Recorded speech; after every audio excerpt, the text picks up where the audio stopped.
Jonah and the Whale. The city of Nineveh was full of wicked people, and the Lord called to Jonah and said, "Go to Nineveh and tell the people that I shall destroy the city." But Jonah ran away from the Lord. He went down to the sea and found a ship. He paid his fare and went on board, and the ship sailed.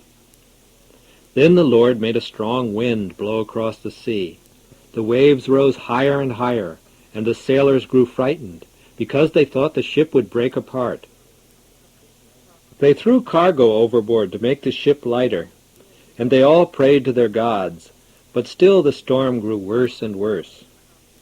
Then the captain went down into the hold, and there he found Jonah, who was asleep. "What do you mean, sleeping at a time like this?" the captain said.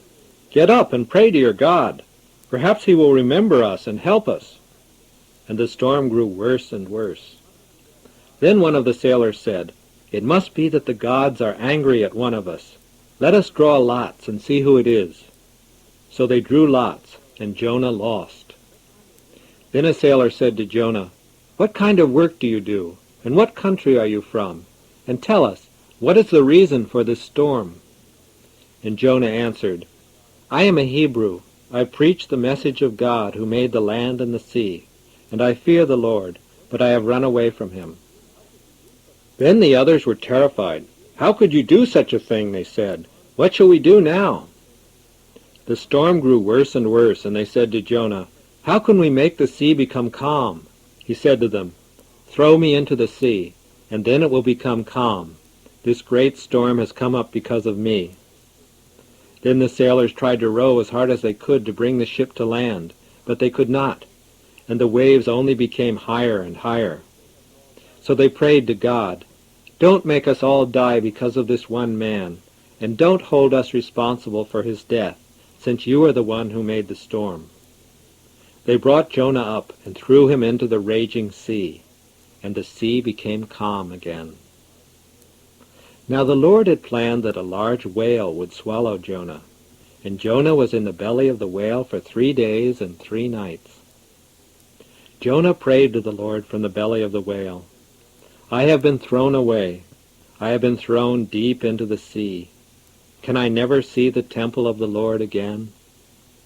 The water of the sea covers me completely.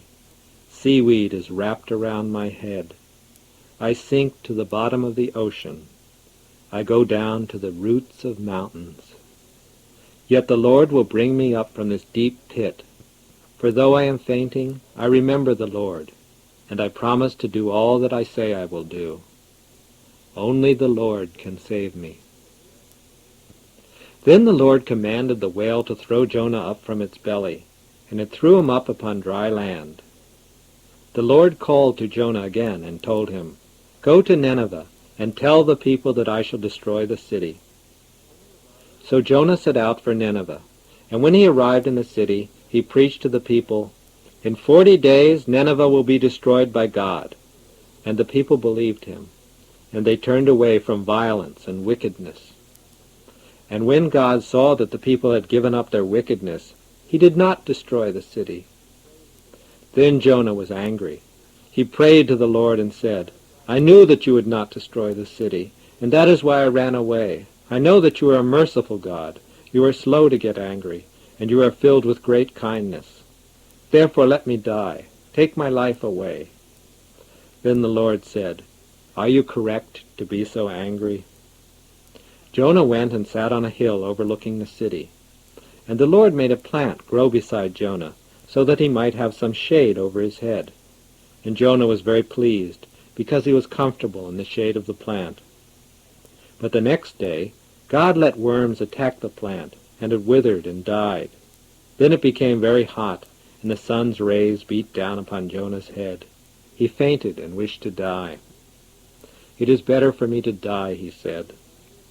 Then the Lord said, "Are you angry at the plant because it has died?" And Jonah said, No, it is not the poor plant. I am angry because it is correct for me to stay angry until I die." The Lord replied, "You have pity for the poor plant which has died, and yet you did not even do any work to make it grow. It came up in one day, and it died the next day. And therefore, why should I not pity Nineveh?